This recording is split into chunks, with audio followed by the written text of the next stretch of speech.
Welcome to KPL academy. ఈరోజు current అఫైర్స్లో భాగంగా మనం డిస్కస్ చేయబోయే టాపిక్ చూస్తే 2020-21లో ఇండైరెక్ట్ ట్యాక్స్ కలెక్షన్ ప్రీవియస్ ఇయర్తో పోలిస్తే ఎలా ఉంది, నెక్స్ట్ రూపాయి ఎందుకు ఈ మధ్యన ఫాల్ అవుతుంది అనే విషయాన్ని కూడా ఒక ఆర్టికల్ వచ్చింది. నెక్స్ట్ తీసుకుంటే పబ్లిక్ ఇష్యూ రైట్ ఇష్యూస్ గురించి, ఇది ఎకానమీలో గుడ్ టాపిక్, ఇది కూడా మనం ఇప్పుడు డిస్కస్ చేయబోతున్నాం. దీని గురించి కూడా ఒక ఆర్టికల్ వచ్చింది ఎకానమీలో. నెక్స్ట్ గగన్యాన్ ఫ్రాన్స్ సపోర్ట్, ఇది జస్ట్ కరెంట్ అఫైర్స్ ప్యూర్లీ.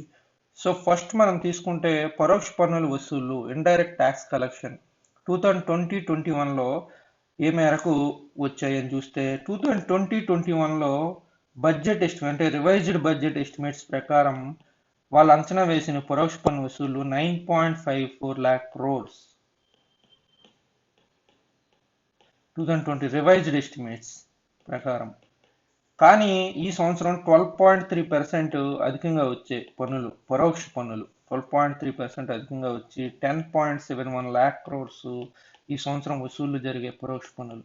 అసలు పరోక్ష పన్నులలో ఉండే భాగాలు ఏంటంటే అనేది మనం కంపల్సరీ ఎట్లా నేర్చుకోవాలి సబ్జెక్ట్ని. ఇండైరెక్ట్ ట్యాక్సెస్లో ఉండే ఏంటంటే GST, customs duty, next excise and services tax. ఈ 3 టైప్స్ ఆఫ్ ట్యాక్సెస్ ఉంటాయి, ఎక్సైజ్ అండ్ సర్వీసెస్.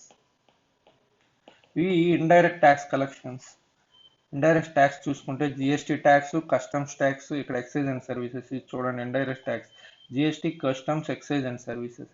ఇది ఇండైరెక్ట్ ట్యాక్స్లో. ఇండైరెక్ట్ ట్యాక్స్ 2020-21లో రివైజ్డ్ ఎస్టిమేట్స్ అంటే బడ్జెట్ సవరించిన అంచనాల ప్రకారం 9.54 లక్షల కోట్లు అయితే యాక్చువల్గా వచ్చిన ఈ సంవత్సరం వసూళ్లు 12.3% గ్రోత్ రేట్ ఉంది, అంటే ఇంక్రిమెంట్ ఉంది. 10.71 lakh crores వచ్చాయి.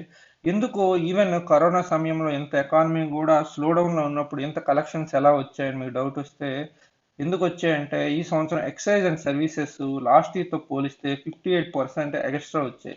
ఎక్సైజ్ అండ్ సర్వీసెస్ ట్యాక్స్ 58% అధికంగా వచ్చాయి కలెక్షన్స్ అనేవి, ట్యాక్స్ కలెక్షన్స్ మనం చూస్తే.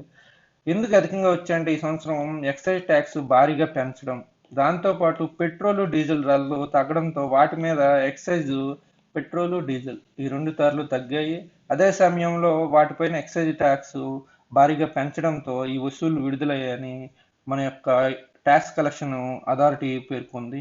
సో మనం ఒక్కసారి చూస్తే ట్యాక్స్ కలెక్షన్లో direct tax collection, personal income tax, corporation tax 2020-21లో ప్రీవియస్ ఇయర్తో పోలిస్తే పర్సనల్ ఇన్కమ్ ట్యాక్స్ అనేది 1% పడిపోతే కార్పొరేషన్ ట్యాక్స్ మాత్రం 18% తగ్గింది. అదేవిధంగా 2020-21లో ఇండైరెక్ట్ ట్యాక్స్లో చూస్తే మన జిఎస్టీ 8% పడిపోయింది, జిఎస్టీ అనేది. కానీ కస్టమ్ డ్యూటీ 1.2% పెరిగింది. ఎక్సైజ్ అన్నిటికీ కీలకం ఎక్సైజ్ ట్యాక్సే ఈ సంవత్సరం ఓవరాల్ ఇండైరెక్ట్ ట్యాక్స్ కలెక్షన్లో 12.3% పెరగడానికి మెయిన్ రీజన్ ఎక్సైజ్ ట్యాక్స్. అది మనం గుర్తుపెట్టుకోవాలి. సో ఇది ఎకానమీలో ఎక్కడ వస్తుంది అంటే, మనం సబ్జెక్ట్ దీన్ని ఇంటర్లింక్ చేసేటప్పుడు ఎకానమీలో దీన్ని ఎక్కడ డిస్కస్ చేస్తారంటే బడ్జెట్లో 2 టైప్స్ బడ్జెట్స్ ఉంటాయని మనం ఆల్రెడీ చాలాసార్లు చెప్పాం కదా. రెవెన్యూ బడ్జెట్లో వస్తుంది ఈ ట్యాక్సెస్ కలెక్షన్ అనేది, రెవెన్యూ బడ్జెట్. అలాగే క్యాపిటల్ బడ్జెట్ కూడా ఉంటుంది, కానీ మన ప్రస్తుతం ట్యాక్స్ కలెక్షన్ కాబట్టి రెవెన్యూ బడ్జెట్లో రెవెన్యూ రిసీప్ట్స్, రెవెన్యూ ఎక్స్పెండిచర్ అని ఉంటుంది. రెవెన్యూ రిసీప్ట్స్ కింద కంటే, రిసీప్ట్స్ మీన్స్ ఆదాయం, ప్రభుత్వ ఆదాయం. సో ఇక్కడ ట్యాక్స్ కలెక్షన్ అనేది ప్రభుత్వ ఆదాయం కాబట్టి రెవెన్యూ రిసీప్ట్స్ కింద ట్యాక్సెస్ ఉంటాయి. సో ట్యాక్సెస్లో direct tax, indirect tax. Direct tax, indirect tax. Indirect tax అంటే పరోక్ష పన్ను వసూలు. ఇండైరెక్ట్ ట్యాక్స్లో ప్రస్తుతం మన ఆర్టికల్ చూస్తే జిఎస్టీ, ఇండైరెక్ట్ ట్యాక్స్లో ఏముంటాయంటే GST, excise and services, customs, ఈ 3 రకాలు ఉంటాయి. కస్టమ్స్. సో అసలు రెవెన్యూ రిసీప్ట్స్ అంటే ఏంటంటే మనం చాలాసార్లు చెప్పుకున్నాం, ప్రభుత్వంకి వచ్చే ఆదాయం. ఎటువంటి ఆదాయం అంటే ఇది తిరిగి చెల్లించాల్సిన అవసరం ఉండదు, దీనివల్ల ప్రభుత్వ ఆస్తులు తరిగిపోవు. అటువంటి ఆదాయాన్ని రెవెన్యూ రిసీప్ట్స్ కింద చెప్పవచ్చు. తిరిగి ట్యాక్సెస్ అనేవి తిరిగి చెల్లించాల్సిన, అది ఏ రకమైన అప్పు కూడా కాదు కాబట్టి తిరిగి చెల్లించాల్సిన అవసరం లేదు. ఇది మీరు గుర్తుపెట్టుకోవాలి, అవసరం లేదు. అలాగే ఎటువంటి ఆస్తులు, ప్రభుత్వ ఆస్తులు కూడా తగ్గట్లేదు. ఈ 2 మెయిన్ ఇక్కడ. ఇలా గుర్తుపెట్టుకుంటే మనం ఏదైనా ఇండైరెక్ట్ ట్యాక్స్ దేని కిందకి వస్తుందంటే రెవెన్యూ రిసిప్ట్స్ అని మనం సింపుల్గా చెప్పొచ్చు. ఎగ్జామ్లో అలాంటి క్వశ్చన్స్ వస్తాయి. ఎక్సైజ్ ట్యాక్స్ అనేది రెవెన్యూ రిసిప్ట్స్ కిందకు వస్తుందా, క్యాపిటల్ రిసిప్ట్స్ కిందకు వస్తుందా, లేకపోతే ఎక్స్పెండిచర్ కిందకు వస్తుందా అని అడుగుతాడు వాడు. సో మనం సింపుల్గా గుర్తుంచుకోవాల్సిన కాన్సెప్ట్ ఏంటంటే ట్యాక్స్లు అనేది తిరిగి చెల్లించాల్సిన అవసరం లేదు. ఇది ఎవ్రీ ఇయర్ వస్తాయి, రికరింగ్ ఇది ప్రతి ఇయర్ కూడా వస్తాయి. అలాగే ప్రభుత్వ ఆస్తులు కూడా తగ్గట్లేదు దీనివల్ల. ఆస్తి ఏమి అమ్మి ఈ ట్యాక్స్లు మనం సంపాదించట్లేదు కాబట్టి అటువంటి రకమైన ఆదాయాన్ని రెవెన్యూ రిసిప్ట్స్ కిందక చేరుస్తారు బడ్జెట్లో. సో ఇది చాలా చాలా ఇంపార్టెంట్. ఇది మనం ఈ కాన్సెప్ట్ యొక్క ఓవర్ వ్యూ కూడా చూసాం. సో ఇంపార్టెంట్ గుర్తుంచుకోవాల్సింది ఏంటంటే ఇండైరెక్ట్ ట్యాక్సెస్ ఎందుకు పెరిగాయి అంటే ఎక్సైజ్ అండ్ సర్వీసెస్ అనేది 58% ఈ సంవత్సరం అధికంగా వచ్చాయి. ఎక్సైజ్ ట్యాక్స్ని పెంచడం వల్ల పెట్రోల్ డీజిల్ ధరలు తగ్గి, అదే సమయంలో ఎక్సైజ్ ట్యాక్స్ని బీభత్సం పెంచడం వల్ల అంటే పెట్రోల్ డీజిల్ ధరలు అంతర్జాతీయంగా తగ్గాయి. ఇక్కడ అంతర్జాతీయంగా తగ్గడం వల్ల మన దేశం తగ్గలేదు, అంతర్జాతీయంగా తగ్గడం వల్ల దానిపైన ఎక్సైజ్ అండ్ ఈ సర్వీసెస్ ట్యాక్స్ ఎక్సైజ్ ట్యాక్స్ని పెంచి ప్రభుత్వం ఈ వసూలు రాబట్టిందని మనం చెప్పవచ్చు. అది అలాగే ఇక్కడ మనం ఇది చూస్తే డయాగ్రామ్ చూస్తే ఇందులో కార్పొరేట్ ట్యాక్స్ తగ్గిందని మనం గుర్తుపెట్టుకోవాలి. ఇట్లాంటి క్వశ్చన్స్ డైరెక్ట్గా వస్తూ ఉంటాయి. ఈ సంవత్సరం ఏ ట్యాక్సులు తగ్గాయి, ఏ ట్యాక్సులు పెరిగాయని. సో కోవిడ్ కారణంగా కూడా రాణించడానికి కారణం అదే. నెక్స్ట్ వస్తే రూపాయి ఎందుకు కష్టం అనే ఒక ఆర్టికల్ ఇచ్చాడు. రూపాయి విలువ పడిపోతుంది, డాలర్తో పోలిస్తే 75 రూపాయలకు వచ్చేసింది. ఎందుకు రూపాయికి ఎంత ప్రాబ్లం? లాస్ట్ 9 monthsలో ఇదే లోయెస్ట్, అంటే రూపాయి ఇలా పడిపోవడం అనేది చూస్తే ఇదే 75 రూపీస్కి మ్యాక్సిమం చేరిందని చెప్పొచ్చు. లాస్ట్ ఇయర్తో పోలిస్తే 2% పడిపోయింది రూపాయి విలువ. కారణాలు ఏమై ఉండొచ్చు అని చూస్తే కరోనా సమయంలో ఆర్బీఐ ఏం చేస్తుందంటే లిక్విడిటీ పెంచడానికి, కరోనా టైంలో ఆర్బీఐ ద్రవ్య లభ్యత పెంపొందించడానికి, అంటే బ్యాంక్స్ దగ్గర ఈ ప్రెజెంట్ ఇయర్లో ప్రాబ్లం అంటే లిక్విడిటీ ప్రాబ్లం ఉంది, ఎకానమీ మార్కెట్లో లిక్విడిటీ ప్రాబ్లం ఉందని ఆర్బీఐ లిక్విడిటీ పెంచడానికి గవర్నమెంట్ బాండ్స్ కొంటుంది. గవర్నమెంట్ బాండ్ కొన్ని మార్కెట్లోకి రూపాయలను పంపిస్తుంది లిక్విడిటీ పెంపొందించడం. ఈ విధంగా ఈ సంవత్సరం 1,00,000 కోట్ల రూపాయలు గవర్నమెంట్ సెక్యూరిటీ బాండ్స్ కొనాలని డిసైడ్ అవ్వడం వల్ల దీనివల్ల ఎక్స్ట్రా లిక్విడిటీ అనేది మార్కెట్లోకి వచ్చింది. సో రూపాయి అనేది మార్కెట్లో సరఫరా ఎక్కువ అవుతుంది. 1 రూపీ సరఫరా మార్కెట్లో ఎక్కువ అవుతుంది దీని ప్రభావం వల్ల. అదే సమయంలో అంటే డాలర్తో పోలిస్తే రూపాయి మార్కెట్ విలువ పెరుగుతుంది కాబట్టి కంపేరిటివ్ డిమాండ్ డాలర్కి ఉండేటప్పుడు డాలర్ రేట్ ఆటోమేటిక్గా పెరుగుతుంది.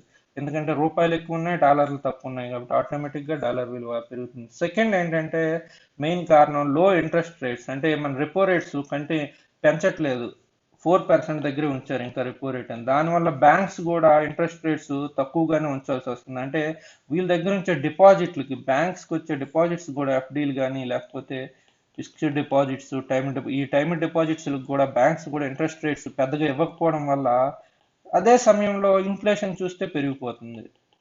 ఇన్ఫ్లేషన్ అనేది పెరిగిపోతుంది. దీనివల్ల ఏమవుతుందంటే fixed interest rate suppose 100 rupees ఉంచారు మీరు బ్యాంక్లో, 1 year పాటు ఉంచేటప్పుడు 1 yearకి వడ్డీ 4 రూపాయలు అనుకుంటే 104 రూపాయలు అవుతుంది. కానీ అదే సమయంలో మన యొక్క అంటే ఇన్ఫ్లేషన్ 5% పెరిగితే, ఇది 4 రూపీస్ ఇంట్రెస్ట్ రేట్ వల్ల వచ్చింది, ఇది 104, 5% పెరిగితే ఇన్ఫ్లేషన్ యాక్చువల్ రేట్ ఏమవుతుంది అంటే 99 రూపీస్ పడిపోతుంది. 104లో 5 రూపీస్ తీసేయాలి కదా, అంటే యాక్చువల్గా వాడు యాక్చువల్ వాల్యూ అనేది 99 రూపీస్ పడిపోతుంది. సో బ్యాంక్స్లో ఎందుకు డబ్బులు దాచుకుంటారు? సో ఇన్వెస్టర్స్ ఏం చేస్తున్నారంటే ఫారెన్కి వెళ్ళిపోతున్నారు. ఇక్కడ మన దగ్గర డిపాజిట్లు చేయకుండా ఫారెన్ వైపు మూవ్ అవుతున్నారు. అంటే ఫారెన్ వైపు మూవ్ అవ్వాలంటే వాళ్ళు డాలర్స్లో పెట్టుబడి పెట్టాలి కాబట్టి ఇక్కడి నుంచి డాలర్లు కాస్త ఫారెన్ వైపు, అంటే ఎక్కడైతే వాళ్ళకి మార్కెట్ కరెక్ట్గా అంటే మార్కెట్ వృద్ధిలో ఉందో అటువైపు వెళ్ళిపోతున్నారు. కాబట్టి మన దగ్గర డిపాజిట్స్ తగ్గిపోతున్నాయి, డాలర్లు అనేవి వేరే దేశాలకి వెళ్ళిపోతున్నాయి. ఇది కూడా ఒక మెయిన్ రీజన్, లో interest rates and inflation increasing. ఇది మీకు అర్థమైంది కదా. 100 రూపాయలు తీసుకుంటే 4 రూపాయలు వడ్డీ అనుకుంటే వడ్డీ తగ్గడం వల్ల 104 రూపాయలు అవుతుంది ఈ ఇయర్ ఎండింగ్ 1 yearలో. కానీ అదే సమయంలో ఇన్ఫ్లేషన్ 5% ఉంటే యాక్చువల్ వాల్యూ 99 రూపీస్, అంటే 100 రూపీస్ యాక్చువల్ వాల్యూతో డిపాజిట్ చేస్తే యాక్చువల్గా వచ్చేది అంటే ఇన్ఫ్లేషన్కి దీన్ని సెట్ చేస్తే ఇంట్రెస్ట్ రేట్కి 99 రూపీస్కి పడిపోతుంది కాబట్టి వాడి మనీ తగ్గుతుంది. సో వాళ్ళు డాలర్స్లో ఫారెన్లో పెట్టడానికి ఇన్వెస్టర్స్ ఆసక్తి చూపుతున్నారు. అదే టైంలో ఎకానమీ కూడా మనది రికవర్ అవుతుంది, కరోనా నుంచి దాటుకుని ఇప్పుడు రికవరీ స్టేజ్లోకి వస్తుంది కాబట్టి ఇంపోర్ట్స్ అనేవి ఆటోమేటిక్గా మన ఇంపోర్ట్స్ ఆటోమేటిక్గా ఇంక్రీజ్ అవుతున్నాయి. ఇంపోర్ట్స్ ఇంక్రీజ్ అవడం వల్ల ఏమవుతుందంటే డాలర్కి డిమాండ్ పెరుగుతుంది. ఇంపోర్ట్స్ ఇంక్రీజ్ అయితే ఆటోమేటిక్గా డాలర్స్కి డిమాండ్ పెరుగుతుంది. కానీ మన డాలర్స్ ఎక్స్పోర్ట్స్ ద్వారా వచ్చే డాలర్స్ అనేవి తగ్గిపోతున్నాయి. ఎందుకంటే కరోనా సెకండ్ వేవ్ వల్ల మళ్ళా కొన్ని స్టేట్స్ లాక్డౌన్ విధించాయి. లాక్డౌన్ విధించడం వల్ల సప్లై సైడ్ డిస్టర్బ్ అవుతుంది, అంటే ప్రొడక్షన్ అనేది ఆగిపోతుంది. ప్రొడక్షన్ ఆగిపోతుంది, కానీ అదే సమయంలో ఇంపోర్ట్స్ పెరగడం వల్ల డాలర్ డిమాండ్ కూడా పెరుగుతుంది. ఈ 3 రీజన్స్ వల్ల మెయిన్ రూపాయి విలువ పడిపోతుందని చెప్తున్నారు. అదనపు ద్రవ్యలభ్యత అంటే ఆర్బీఐ ఎక్స్ట్రా లిక్విడిటీ, ఎందుకంటే 1,00,00,000 రూపాయల గవర్నమెంట్ సెక్యూరిటీ బాండ్స్, అదే టైంలో లో ఇంట్రెస్ట్ రేట్స్ అంటే వడ్డీ రేట్లు బాగా తక్కువ ఉండడంతో విదేశాలకు వెళ్ళిపోవడానికి సింపుల్గా చెప్పాలంటే ఇన్వెస్టర్స్ ఆసక్తి చూపుతున్నారు. ఇక్కడి నుంచి డబ్బులు తీసుకెళ్లి విదేశాలకు పెడుతున్నారు. కొన్ని వడ్డీ రేట్ తక్కువ ఉన్నా పర్లేదు అనుకుంటే ఇన్ఫ్లేషన్ కూడా పెరిగిపోతుంది. సో దాన్ని ఇన్ఫ్లేషన్ కరెక్ట్ చేస్తే యాక్చువల్ వాల్యూ అనేది మైనస్లోకి వెళ్ళిపోతుంది బ్యాంకుల్లో డిపాజిట్ చేయడం వల్ల. సో ఇన్వెస్టర్స్ వేరే దేశాలకు వెళ్ళడానికి ఆసక్తి చూపుతున్నారు. అదే టైంలో ఎకానమీ రికవరీ అవ్వడం వల్ల మన ఇంపోర్ట్స్ ఇంక్రీజ్ అవుతున్నాయి. కానీ సప్లై సైడ్ మాత్రం మళ్ళీ second wave, corona second wave వల్ల సప్లై సైడ్ మాత్రం డిస్టర్బ్ అయింది. సో ప్రొడక్షన్ అయిపోతుంది కాబట్టి ఎక్స్పోర్ట్స్ నుంచి వచ్చే డాలర్స్ తగ్గిపోతున్నాయి, ఎక్స్పోర్ట్స్ పడిపోవడం వల్ల. కానీ ఇంపోర్ట్స్ పెరగడం వల్ల డాలర్లు విదేశాలకు వెళ్ళిపోతున్నాయి కాబట్టి ఆటోమేటిక్గా డాలర్ వాల్యూ రూపాయితో పోలిస్తే పెరిగిపోతూ ఉంది. అయితే రూపాయి పడిపోతే వచ్చే నష్టాలు ఏంటంటే మనది ఎక్కువ ఇంపోర్ట్స్ అనేవి ఎక్కువ మన దేశంలో, ఎక్స్పోర్ట్స్తో పోలిస్తే ఇంపోర్ట్స్ ఎక్కువ అవడం వల్ల ఇంపోర్ట్స్ కోసం డాలర్లు ఎక్కువగా పెంచాల్సి వస్తుంది. అంటే ఇంపోర్ట్స్ అనేవి, దిగుమతులు అనేవి ఇంకా ఎక్కువ ధరలకు వెళ్ళిపోతాయి, దిగుమతుల రేట్లు పెరిగిపోతాయి. దిగుమతుల రేట్లు పెరిగిపోతే ఆటోమేటిక్గా డాలర్లు మన దేశం నుంచి ఎక్కువ బయటికి పోతాయి. అంటే రూపాయి విలువ పడిపోతుంది. రూపాయి విలువ పడిపోతూ డాలర్ ఆటోమేటిక్గా వేరే దేశంకి వెళ్ళడం వల్ల దానికి వచ్చే నష్టాలు ఏంటి అంటే ఆయిల్ ప్రైసెస్ అనేవి ఇంక్రీజ్ అయిపోతాయి. ఆయిల్ ప్రైసెస్ మనం, ఎందుకంటే 80% ఆయిల్ అనేది మనం దిగుమతి చేసుకుంటున్నాం. సో ఆయిల్ ప్రైసెస్ పెరిగిపోతాయి. ఆయిల్ ప్రైసెస్ పెరిగితే దాని యొక్క ఎఫెక్ట్ టోటల్ ఎకానమీకి, ఎందుకంటే రవాణా రంగం ఎఫెక్ట్ అవుతుంది. అలాగే అంటే కూరగాయల రంగం, కూరగాయల నుంచి ఆహారం నుంచి అన్ని రంగాలు రవాణా మీద డిపెండ్ అయ్యే అన్ని రంగాలు కూడా ఎఫెక్ట్ అవడం వల్ల టోటల్ ఎకానమీకి ఎఫెక్ట్ అవుతుంది. ఇన్ఫ్లేషన్ పెరిగిపోతుంది. ఇప్పటికీ ఇన్ఫ్లేషన్ ఎక్కువ ఉంది, ఇంకా ఇన్ఫ్లేషన్ పెరిగిపోతుంది. ఇది ఎకానమీకి మంచిది కాదు అనేది ఈ ఆర్టికల్ చెప్తున్నాడు. సింపుల్గా ఈ ఆర్టికల్ గుర్తుంచుకోవాల్సిన 2-3 పాయింట్లు ఏంటంటే అదనపు ద్రవ్యలభ్యత, 1,00,000 కోట్ల అదనపు ద్రవ్యలభ్యత వల్ల ఒక రకంగా చెప్పాలంటే రూపాయి సప్లై పెరిగిపోతుంది డాలర్తో పోలిస్తే. నెక్స్ట్ వచ్చేసరికి వడ్డీ రేట్లు తక్కువగా ఉండడం వల్ల ఇన్వెస్టర్స్ వేరే దేశాలకి వాళ్ళ యొక్క అంటే ఇన్వెస్ట్మెంట్ చేయడానికి ఆసక్తి చూపి ఇక్కడి నుంచి వెళ్ళిపోతున్నారు. అలాగే ఎకానమీ రికవరీ అవడం వల్ల ఇంపోర్ట్స్ అనేవి మళ్ళీ నార్మల్ స్టేజ్ కంటే మళ్ళీ భారీగా పెరిగాయి కాబట్టి డాలర్లు విదేశాలకు వెళ్ళిపోవడం వల్ల ఆటోమేటిక్గా రూపాయి విలువ ఇక్కడ చూస్తే పడిపోతుందని చెప్పొచ్చు. రూపాయి పడిపోతే మొత్తం ఎకానమీకి ఎఫెక్ట్ అయ్యి ఇన్ఫ్లేషన్ పెరుగుతుందని వాళ్ళు చెప్తున్నారు. నెక్స్ట్ తీసుకుంటే పబ్లిక్ ఇష్యూస్తో నిధుల సమీకరణ రెట్టింపు. ఇది చాలా చాలా ఇంపార్టెంట్ టాపిక్. ఇది కూడా మనం ఎకానమీలో చూస్తే పబ్లిక్ ఇష్యూస్తో నిధులు సమీకరణ అంటే అసలు పబ్లిక్ ఇష్యూస్ అంటే ఏంటంటే ఏదైనా ఒక కంపెనీకి వాళ్ళ యొక్క బ్రాంచెస్ అంటే వాళ్ళ మార్కెట్ని విస్తరించాలనుకున్నారు, అంటే ఫర్ ఎగ్జాంపుల్ బ్రాంచెస్ పెంచాలనుకున్నారు, లేకపోతే కొత్త రంగాల్లో పెట్టుబడులు పెట్టాలనుకున్నారు, ఒక రిలయన్స్ తీసుకున్న, వీళ్ళు తీసుకున్న, వాళ్ళకి అప్పుడు ఆ సమయంలో క్యాపిటల్ చాలా ఎక్కువ అవసరం అవుతుంది. ఫర్ ఎగ్జాంపుల్ వాళ్ళ దగ్గర 100 రూపీస్ ఉంది, కానీ 1000 రూపాయలు వాళ్ళకి మదిపోతుంది ఒక కొత్త రంగంలోకి వెళ్ళి కొత్త బ్రాంచెస్ పెట్టడం. అటువంటి సమయంలో కంపెనీ దగ్గర ఏం చేయాలి, నిధులు సమీకరించాలంటే కంపెనీస్ ఏం చేయాలి అంటే 2 టైప్స్. ఏదర్ అప్పు అయినా తీసుకోవాలి, లేకపోతే వాళ్ళ కంపెనీలో వాటాలైనా అమ్మాల్సి ఉంటుంది. ఇది కంపెనీ నిధుల సమీకరణకు వాళ్ళకున్న 2 మార్గాలు. అప్పులు తీసుకోవాలి, లేకపోతే వాళ్ళ కంపెనీలో వాటాలైనా అమ్మవలసి వస్తుంది, విక్రయించాల్సి వస్తుంది. అప్పు తీసుకోవడం వల్ల వచ్చే ప్రాబ్లం ఏంటి అంటే ఇంట్రెస్ట్ ప్రతి ఇయర్ కట్టాల్సి వస్తుంది. అదే వాటాలు అమ్మడం వల్ల ఏంటంటే ఎటువంటి ఇంట్రెస్ట్లు కట్టాల్సిన అవసరం లేదు. కాబట్టి దీన్నే మనం స్టాక్ మార్కెట్లో ఈక్విటీస్తో పోలుస్తాం. ఇది ఈక్విటీ అంటాం, వాటా అనేసరికి ఈక్విటీస్. స్టాక్ మార్కెట్లో వాళ్ళు షేర్లు అమ్మడం వల్ల దీన్ని డెబ్ట్ అంటారు, అంటే బాండ్స్ అమ్మడం ద్వారా వచ్చేది డెట్ అని. ఇది ఈక్విటీస్కి వస్తుంది. సో కంపెనీస్ ఏం చేస్తాయంటే ఎదురు వాటాలు అమ్మడం లేదా అప్పులు చేయడం చేస్తాయి. సో ఇక్కడికి వచ్చేసరికి పబ్లిక్ ఇష్యూ అంటే ఏంటంటే ఫస్ట్ టైం ఒక కంపెనీ పబ్లిక్ ఇష్యూలో 2 టైప్స్ ఉంటాయి. ఇనీషియల్ పబ్లిక్ ఆఫర్, ఐపీఓ అంటారు. ఇనీషియల్ పబ్లిక్ ఆఫర్ చాలాసార్లు ఈ మధ్యన వింటున్నాం. ఇనీషియల్ పబ్లిక్ ఆఫర్ చాలా ఇంపార్టెంట్. ఇది చాలాసార్లు మనం ఈ పదాన్ని మనం న్యూస్ పేపర్ అంటాం. FPO, follow on public offer అని 2 టైప్స్ ఉంటాయి పబ్లిక్ ఇష్యూలు. సో ఈ 2 కూడా ఈక్విటీ టైప్స్, అంటే వాటాలు అమ్మడం కిందకి వస్తాయి. పబ్లిక్ ఇష్యూలో ఈక్విటీలో ఇది వస్తుంది, initial public offer, follow on public offer అని ఈక్విటీ కిందకి డివైడ్ చేస్తే ఈక్విటీలో ఈ 2 టైప్స్ వస్తాయి. అసలు ఇనీషియల్ పబ్లిక్ ఆఫర్ అంటే ఏంటి, ఫాలో ఆన్ పబ్లిక్ ఆఫర్ అంటే ఏంటి అంటే ఒక కంపెనీ ఫస్ట్ టైం షేర్ మార్కెట్లోకి వెళ్ళి తన యొక్క వాటాలను అమ్మడం, అంటే ఒక 100 షేర్లు ఫస్ట్ టైం అమ్మడం. ఫర్ ఎగ్జాంపుల్ 100 రూపీస్ ఉంది, దాని యొక్క టోటల్ షేర్స్లో 100 రూపీస్ అనుకుంటే తన యొక్క కంపెనీ వాటా అంటే వాల్యుయేషన్ ఒక 10 రూపాయలు షేర్ల కింద అమ్మాలనుకోండి, అంటే నిధుల సమీకరణ కోసం, ఈ 10 రూపీస్ కోసం ఫస్ట్ టైం స్టాక్ మార్కెట్లో లిస్ట్ చేయించి కంపెనీని షేర్లు అమ్మడాన్ని ఇనీషియల్ అంటే ఫస్ట్ టైం తన కంపెనీలో విక్రయాలను షేర్ మార్కెట్ ద్వారా అమ్మడాన్ని ఐపీఓ అంటారు. అదే ఎఫ్పిఓ అంటే సెకండ్ టైం నుంచి మళ్ళా షేర్లు, ఫస్ట్ టైం అమ్మారు, ఒక 10 షేర్లు అమ్మారు, అయిపోయింది, మళ్ళా వాళ్ళకి నిధులు అవసరమయ్యి ఇంకో 10 రూపీస్ అవసరమైంది. సో మరో సెకండ్ టైం నుంచి షేర్ మార్కెట్లో అమ్మడాన్ని, స్టాక్ మార్కెట్లో అమ్మడాన్ని ఎఫ్పిఓ అంటారు. ఫాలో ఆన్ పబ్లిక్ ఆఫర్ అని. ఫస్ట్ టైం షేర్ మార్కెట్లోకి వచ్చి ఒక కంపెనీ షేర్లు అమ్మితే, తన వాటాల విక్రయాలను అమ్మితే దాన్ని ఇనిషియల్ పబ్లిక్ ఆఫర్ అంటారు. సెకండ్ టైం నుంచి ఫాలో ఆన్ పబ్లిక్ ఆఫర్ అంటారు. ఈ రెండు పబ్లిక్ ఇష్యూలు ఈక్విటీ టైప్స్లోకి వస్తాయి. అదే మీరు చూస్తే డెబ్ట్లో వస్తే బాండ్స్ అమ్ముతాయి కదా, కార్పొరేట్ బాండ్స్ ఇవి ఉంటాయి కదా, ఈ రకం బాండ్స్ అమ్మి నిధులు సమీకరణ చేస్తే దాన్ని డెబ్ట్స్ అంటారు. ఇది ఈక్విటీలోకి వచ్చేసరికి మీరు initial IPO, FPO 2 types. First time stock మార్కెట్లో ఒక కంపెనీ లిస్ట్ చేసి తన యొక్క షేర్లను అమ్మడాన్ని ఇనీషియల్ పబ్లిక్ ఆఫర్ అంటారు. సెకండ్ టైం నుంచి ఇంకా నిధులు అవసరమైతే నెక్స్ట్ టైం నుంచి ఒకసారి ఇది ఒక అన్లిస్టెడ్ కంపెనీ లిస్ట్ అవ్వడానికి స్టాక్ మార్కెట్లో షేర్లు అమ్మి లిస్ట్ అవ్వడానికి initial public offer. Second time నుంచి అంటే లిస్టెడ్ కంపెనీ తన యొక్క షేర్లు అమ్మడాన్ని ఫాలో ఆన్ పబ్లిక్ ఆఫర్ అంటారు. సో ఇందులో ఇంకో టైప్ కూడా ఉంది, అంటే పబ్లిక్ ఇష్యూ కింద వస్తే. అసలు రైట్స్ ఇష్యూ అంటే ఏంటి? పబ్లిక్ ఇష్యూ అయిపోయింది, నెక్స్ట్ వచ్చేసరికి రైట్స్ ఇష్యూ. రైట్స్ ఇష్యూ అంటే ఆల్రెడీ షేర్లు కొన్న వాళ్ళకే షేర్లు ఇష్యూ చేయడం, ఇది రైట్స్ ఇష్యూ అంటే. ఒక కంపెనీ ఉంది, సపోజ్ ఏ అనే కంపెనీ ఉంది, దాని యొక్క షేర్లను ఎక్స్ అండ్ వై అనే వాళ్ళు ఫస్ట్ టైం కొన్నారు, లేకపోతే వాళ్ళ షేర్ని వీళ్ళిద్దరు పర్సన్స్ కొన్నారు అనుకుంటే X and Y. Second time కూడా కంపెనీ షేర్లను అమ్మాలనుకున్నప్పుడు పబ్లిక్ అమ్మకుండా ఆల్రెడీ షేర్లు వాటా ఉన్న వాళ్ళకి అమ్మడాన్ని, అంటే ఆల్రెడీ వారి యొక్క షేర్ హోల్డర్స్కి అమ్మడాన్ని, షేర్స్ని, అటువంటి ఇష్యూస్ని రైట్ ఇష్యూస్ అంటే. ప్రజలందరికీ లభ్యత ఉండదు, ఓన్లీ ఎవరైతే వాళ్ళ యొక్క షేర్ హోల్డర్స్ వాళ్ళకి మాత్రమే, షేర్ హోల్డర్స్కి మాత్రమే షేర్స్ కొనే ఛాన్స్ ఇవ్వడాన్ని రైట్స్ ఇష్యూ అంటారు. అంటే ఈ అవకాశం కేవలం షేర్ హోల్డర్స్ మాత్రమే. ఇప్పుడు రిలయన్స్ కంపెనీ ఉంది, తన యొక్క ఫస్ట్ టైం ఒక 1000 షేర్లు అమ్మింది, 1000 షేర్స్ అమ్మింది తన కంపెనీలో. అమ్మేటప్పుడు ఎక్స్ అండ్ వై అనే పర్సన్స్ కొన్నారు.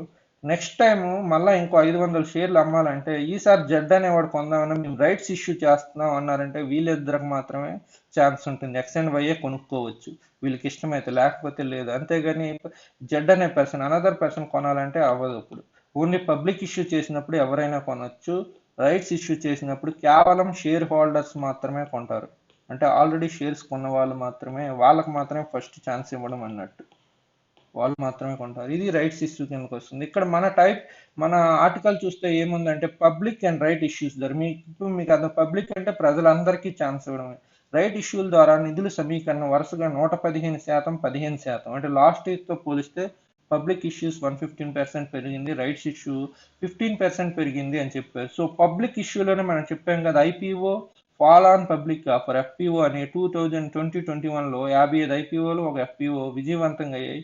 అలాగే 21 రైట్ ఇష్యూలు విజయవంతంగా పూర్తయ్యాయి అని పేర్కొంది. ఇక్కడ మీకు క్లియర్గా అర్థమైంది కదా, ఐపీఓ అంటే ఫస్ట్ టైం షేర్ మార్కెట్లో పబ్లిక్ ప్రజలందరికీ తమ యొక్క షేర్లను లభ్యత నుంచి అమ్మేయడం చేయడం, తమ యొక్క వాటాలను షేర్ల రూపంలో విక్రయించడాన్ని ఫస్ట్ టైం దాన్ని ఇనిషియల్ పబ్లిక్ ఆఫర్ అంటారు. సెకండ్ టైం నుంచి షేర్స్ అమ్మడాన్ని, అంటే ఒకసారి లిస్ట్ అయిపోయే కంపెనీ స్టాక్ మార్కెట్లో అప్పటి నుంచి షేర్లు అమ్మితే దాన్ని ఫాలో ఆన్ పబ్లిక్ ఆఫర్ అంటారు.